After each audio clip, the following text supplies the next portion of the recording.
عمرك حسيت انك شخص محترم وضميرك صاحي وبتتعب وبرضه حاسس ان الدنيا مش جايه معاك سكه كده ومش حبك؟ كانك واقف في طابور والدنيا بتيجي تختار اللي وراك وتسيبك انت واقف مكانك، واغنيه الحظ بتاعت اصاله تشتغل في الخلفيه. يا حظ انا جاي من بدري واقفه من زمان في الدور. يا حظ انا جايه من بدري واقفه من زمان في الدور. اصبر بس، اقفل الاغنيه ديت وتعالى هنا ركز معايا. هو ليه عقلك اصلا بيتوقع انك هتبقى غني لمجرد انك شخص طيب وكويس وعلى خلق؟ علم النفس بيسمي الاحساس ده فرضيه العالم العادل، وهي فكره في عقلك اللاواعي بتقول ايه؟ طالما انا شخص كويس المفروض الدنيا تبقى كويسه معايا. والمصيبه يا صديقي كويس ان الدنيا مش شغاله بالاحساس ده. في خلط ساكن في دماغ ناس كتير، خلط بين الاخلاق والنتائج.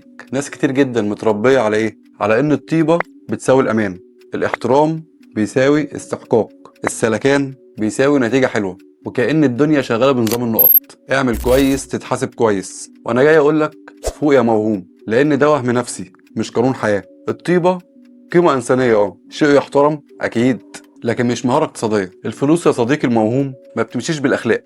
خليك معايا بس وركز عشان تعرف الفلوس بتمشي بايه بالظبط. وزي ما اتفقنا وزي ما اتعودتوا معايا، لازم نجيب الموضوع من السورس بتاعه، علم النفس. علم النفس بيقول ايه هنا؟ بيقول ان عقلنا بيحب يربط السلوك الصح بنتيجة حلوة، وده علشان نحس بالامان. انك تحس طالما انا ما باذيش حد يبقى المفروض ما تاذيش، طالما نضيف يبقى اكسب، وسلمني نضيف اسلمك نضيف. بس السوق ما بيشتغلش بالنية، بيشتغل بالفعل. هقول لك مثال: واحد شاطر ومحترم وبيشتغل بضمير، بس ما بيعرفش يطلب، ما بيعرفش يتفاوض، ما بيعرفش يزق نفسه خطوة لقدام. هل ده شخص وحش؟ طبعا لا. طيب هل ده شخص السوق هيكافئه؟ جاس وات برضه لا. والمصيبه بقى مش في انك تبقى طيب بس، المصيبه انك تفتكر ان الطيبه لوحدها كفايه. طيب يا عم تيتو، لو الاخلاق لوحدها مش كفايه، امال ايه الحاجه اللي ممكن تحرك الفلوس فعلا؟ كمل معايا بس واحده واحده وهتفهم كل حاجه. الاول خليني اقول لك ليه وهم ان الطيبه لوحدها كفايه ده وهم مريح. لان الوهم ده بيعمل حاجه خطيره جدا، بيديك احساس انك كويس من غير ما يطلب منك تتحرك، تحس انك تمام وانت واقف مكانك. فلو النتيجه ما جاتش عقلك بيديك مخرج سريع: اكيد المشكله مش فيا انا. وده مريح لانه بيشيل عنك وجع السؤال الحقيقي: طب انا عملت ايه غير اني كويس؟ وعلم النفس بيسمي اللي حصل ده رخصه اخلاقيه. يعني تحس ان اخلاقك مدياك رخصه انك تقف عن التحرك، تقف عن المجازفه، وما تدفعش ثمن اتخاذ اي خطوه. يعني في ناس كتير ما بتستخدمش الطيبه كقيمه، بتستخدمها كبديل، بديل عن الشجاعه، بديل عن المواجهه، بديل عن التفاوض، بديل عن طلب المقابل. طيب بس ساكت، محترم بس بيستنى، نضيف بس رافض يتعلم لغة السوق.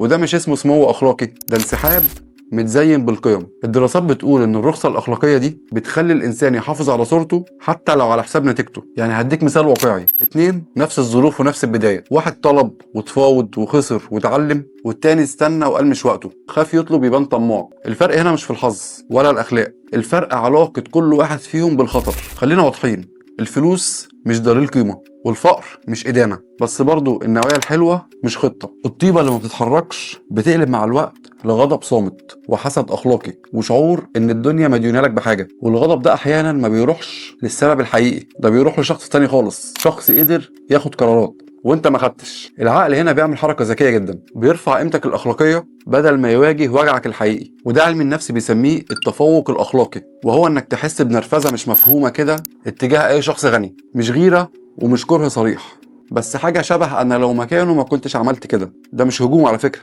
ده دفاع عن صوره انا كويس. ومش معناها انك غلط، ومش معناها ان الغني صح، بس معناه ان العقل احيانا بيلبس الخوف بتاعه لبس القيم. وده السبب الرئيسي اللي بيخلي بعض الطيبين يكرهوا او يغضبوا من الاغنياء.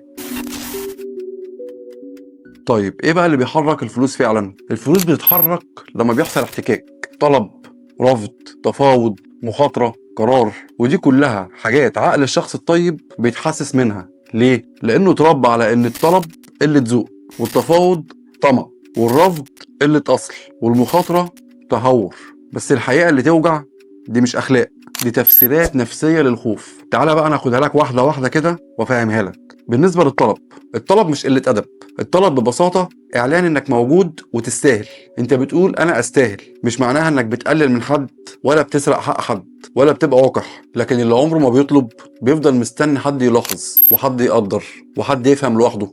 والسوق ما بيفهمش الإشارات الصامتة. التفاوض بقى، التفاوض مش طمع، التفاوض مش انك تاخد اكتر، التفاوض انك تتفق، انك بتقول ده المقابل العادل للي انا بقدمه. اللي ما بيتفاوضش غالبا مش كريم زي ما هو فاكر، هو غالبا بيكون خايف يخسر القبول، فبيفضل انه يخسر فلوس عن انه يخسر صورة انه شخص لطيف.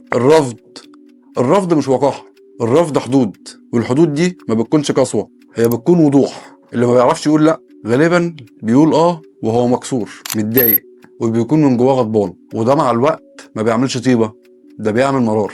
نيجي للمخاطرة. المخاطرة مش تهور، مفيش مكسب من غير احتمال خسارة. الفرق بس ان في ناس بتحب تخاطر بوعي، وفي ناس بتخاطر غصب عنها وهي واقفة. انك ما تتحركش مش امان، ده نوع تاني من الخسارة بس بطيئة وصامتة. الخوت النفسي اللي رابط كل ده ان الفلوس بتتحرك مع الناس اللي بتقبل الرفض، تستحمل عدم اليقين، ما بتربطش قيمتها بالقبول، وما بتخافش صورتها تتهز شوية. ساعتها بس نقدر نقولها ومن غير ما تبقى شعارات. الفلوس ما بتمشيش بالاخلاق، الفلوس بتمشي بالقرارات. قرارات ممكن توجع، ممكن تغلط فيها، وكل قرار بيكون ليه ثمنه، وكل قرار بيجيب نتيجة سواء حلوة او وحشة. المهم انك تتحرك وتاخد خطوات، تواجه وتاخد مسؤولية اختياراتك.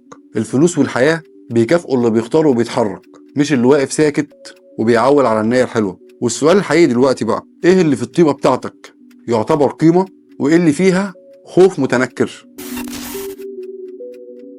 وهنا بقى نخش على اخطر حتة، الفرق بين الطيبة اللي بتكسب وبين الطيبة اللي بتعطل. لان المشكلة مش في الطيبة، المشكلة في نوع الطيبة. في طيبة صحية وفي طيبة ممكن تعطلك، نفس السلوك ونفس النية بس نتيجتين مختلفتين تماما. شخص طيب وشخص طيب زيه بالظبط، الاتنين محترمين والاتنين نيتهم حلوة والاتنين ما بيحبوش يأذوا حد، بس واحد بيطلع من كل موقف حاسس ان اتاخد منه حاجة، والتاني بيطلع حاسس انه واقف على رجله. ولا واحد فيهم وحش ولا واحد فيهم خد مبادئه. الفرق هنا مش في القيم، الفرق في طريقة الوجود. واحد طيب بيختفي، واحد طيب حاضر. واحد الطيبة عنده سكتة، وواحد الطيبة عنده ليها وزن. خليك صريح مع نفسك دقيقة واحدة بس، انت في حياتك هل كنت بتطلب حقك؟ كنت بتقف على رجلك لما الدنيا بتدوس عليك؟ ولا كنت ساكت ومستني حد يلاحظ، مستني حد يقدرك، حد يفهم لوحده؟ اسأل نفسك بصراحة، لما كنت محتاج تقول لا هل قلتها؟ طب لما كان لازم تتفاوض دخلت وتفاوضت وخسرت وتعلمت، ولا فضلت بعيد؟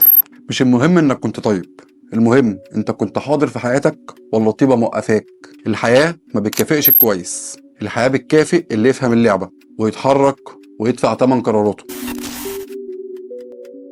آخر سؤال، الطيبة في حياتك كانت اختيار واعي ولا كانت طريقة آمنة تهرب بيها من الواجهة؟